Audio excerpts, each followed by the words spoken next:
guys, Eric Bakker, the naturopath. What are some of the best food sources of postbiotics? What are some of the foods that stimulate your beneficial bacteria to create really good amounts of postbiotics? You know, we're talking butyrate, we're talking various organic acids, we're talking enzymes, we're talking bactericidins, we're talking various compounds, natural compounds that beneficial bacteria make as a result of something that they're being fed. Okay, so really, if you look at the best forms of things to stimulate postbiotic production, we're talking about really good prebiotic foods. That's what we're basically talking about, aren't we? So there are various categories, but if we look, for example, at vegetables and fruits, and I've just made some notes here. Berries are my personal favorite for the fruits. I mean, I grow lots of raspberries and blueberries, which I'm looking forward to because it's springtime in New Zealand. We're pretty getting close to summer. So raspberries, blueberries, blackberries, any kind of berries are really good in terms of their prebiotic nature. Okay, they contain various natural sugars. We're not talking white junk, we're talking natural sugars. And these build good levels of beneficial bacteria, okay? Plus they contain many other compounds, okay? All sorts of flavonoids and things in them which are really beneficial for your health. So berries are one of the top. So, but also pears. We've got beautiful pears in New Zealand. I'm sure you've got great pears in the United States and all around the world. But pears are a top food for really cultivating good bacteria. 1 pear per day, it's great. Apples, but they've got to be good apples, not the crappy ones, not the really sweet modern ones. I always talk about the old-fashioned apples being the best. Granny Smith or green, the sour apples, I think they're the best ones. They contain lots of malic acid. They're fantastic gut builders.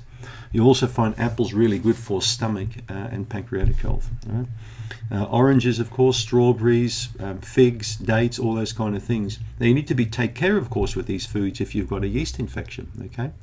So we're not talking about candida at the moment, we're talking about postbiotics. We're talking about the best foods to stimulate the production of these things in the body, okay?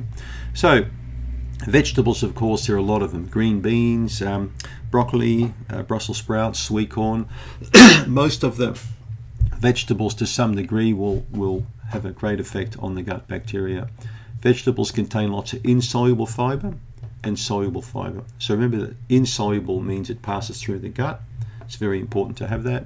Whereas the insoluble fiber, of course, the soluble fiber, of course, breaks down and it gets munched up. Okay.